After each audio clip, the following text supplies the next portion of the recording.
അല്ല, നമ്മുടെ ഈ സ്ലീപ്പിംഗ് റിതം മാറുമ്പോഴൊക്കെ പലപ്പോഴും പ്രശ്നങ്ങൾ ഉണ്ടാക്കാറുണ്ട്. പക്ഷെ അവരൊരു ചോയ്സിൽ ചെയ്യുന്നതല്ലല്ലോ പലപ്പോഴും. ഇപ്പം പുറമേയുള്ള കമ്പനികളൊക്കെ ആയാലും ജോലി ചെയ്യുന്നവരൊക്കെ ആണെങ്കിൽ വർക്ക് ഫ്രം ഹോം ചെയ്യുന്നതാണെങ്കിൽ അവരുടെ ടൈമിംഗ് വ്യത്യാസമാണ്. രാത്രി ജോലി ചെയ്യേണ്ടി വരാറുണ്ട്. അപ്പോൾ പലപ്പോഴും പകൽ സമയം കിടന്നുറങ്ങാൻ മാക്സിമം നോക്കുക. പക്ഷെ ഡെഫിനറ്റ്ലി ബോഡി റിതം വ്യത്യാസമാണ് അതിനകത്തുള്ളത്.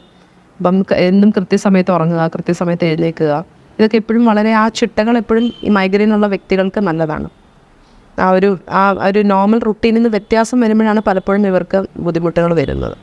ഇനി കുട്ടികളിലേക്ക് വന്നാൽ ഈ മൂന്നാം ക്ലാസ്സിലും 4ാം ക്ലാസ്സിലൊക്കെ പഠിക്കുന്ന ചെറിയ കുഞ്ഞുങ്ങൾ, അവർക്ക് ഇപ്പം കുറച്ച് മുതിർന്ന കുട്ടികളാണെങ്കിൽ അവർക്ക് തലവേദനയൊന്നും മനസ്സിലാക്കാൻ വേണ്ടി സാധിക്കും.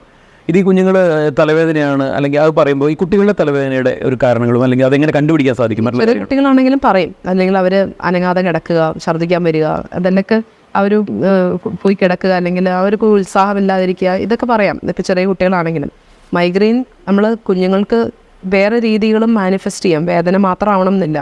തീരെ പൊടിക്കുഞ്ഞുങ്ങളാണെങ്കിൽ വയറുവേദന, ഇപ്പം അൺഎക്സ്പ്ലെയിൻഡ് ആയിട്ട് ഈ ചെറിയ ഏതാനും മാസങ്ങളുള്ള കുഞ്ഞുങ്ങൾക്ക് അരയുക, ഇത് വരാം. പിന്നെ യാത്ര ചെയ്യുമ്പോൾ ഛർദ്ദിക്കുന്ന കുട്ടികളുണ്ട്. അതൊക്കെ ഒരു മൈഗ്രെയിൻ്റെ ഭാഗങ്ങളാണ് ഇതെല്ലാം.